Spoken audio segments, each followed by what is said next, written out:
Namo Sang Hyang Adi Budaya, Namo Buddhaya. Namo Buddhaya. Sampurasun. Rampes. Ibu-ibu, bapak-bapak, senang sekali kita pagi hari ini bisa bersama-sama lagi melakukan kebaktian Mahapuja, walaupun jumlah pesertanya dibatasi karena kita mengikuti aturan kesehatan yang ditetapkan pemerintah. Ya, tapi hal ini tidak mengurangi kebahagiaan kita tentunya. Beberapa waktu yang lalu kita baru saja memperingati Hari Wesak. Untuk itu saya ucapkan selamat Hari Wesak sekali lagi.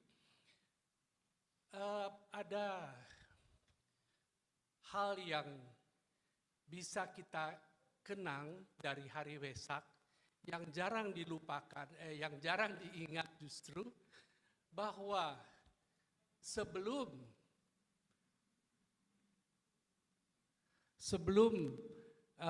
Pangeran Siddhartha meninggalkan istana dan menempuh perjalanan beliau untuk menjadi, saya geser sedikit karena kasihan ibu-ibu yang di sana kayaknya kepalanya miring-miring. Di tengah, oke.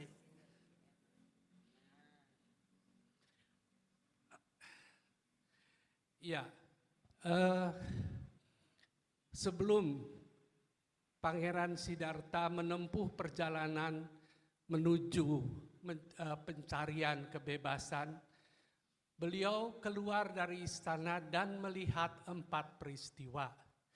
Ya, kita semua sudah tahu peristiwanya adalah orang tua, orang sakit, orang meninggal, dan seorang pertapa. Ya, sebenarnya ini sesuatu hal yang sangat sederhana, yang lumrah. Kita aja juga sering menemukan hal-hal seperti itu. Setiap kali, setiap hari mungkin kita akan melihat orang tua ya. Kalau orang sakit mungkin rada jarang.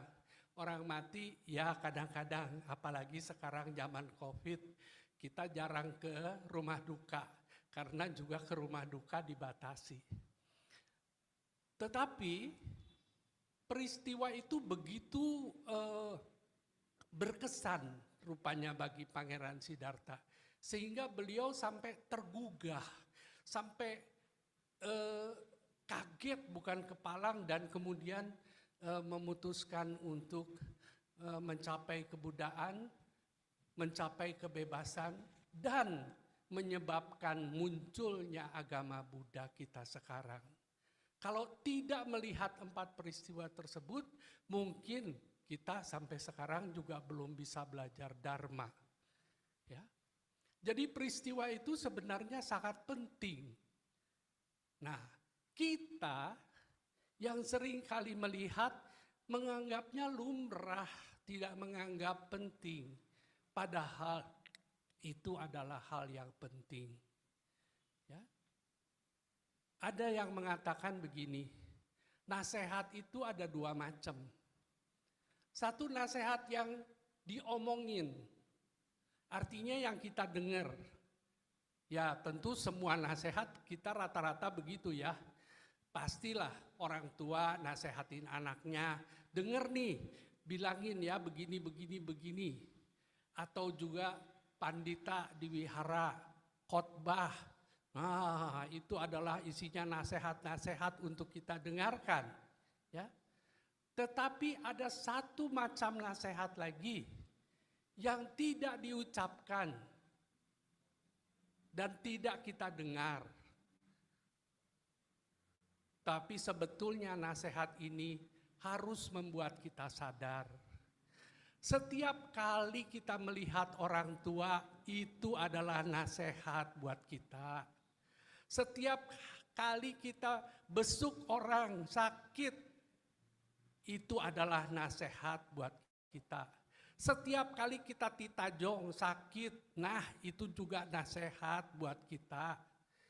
Setiap kali kita merasa sakit gigi, Itu juga nasihat. Atau sakit pinggang seperti orang tua ini ya, kakek-kakek ini, aki-aki masuk sakit pinggang. Nah, setiap kali kita ke rumah duka, melayat, mengantar ke krematorium, itu adalah nasihat juga yang hendaknya kita sadari.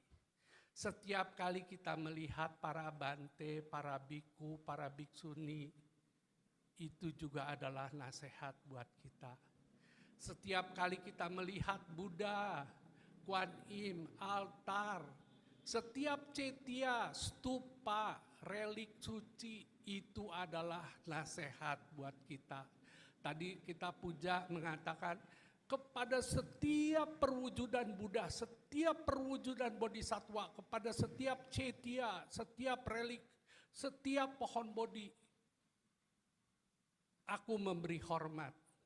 Memberi hormat itu bukan cuma paikui, bukan cuma namaskara, bukan cuma pasang hio, tapi kita mencontoh perbuatan mereka, meneladani perbuatan mereka.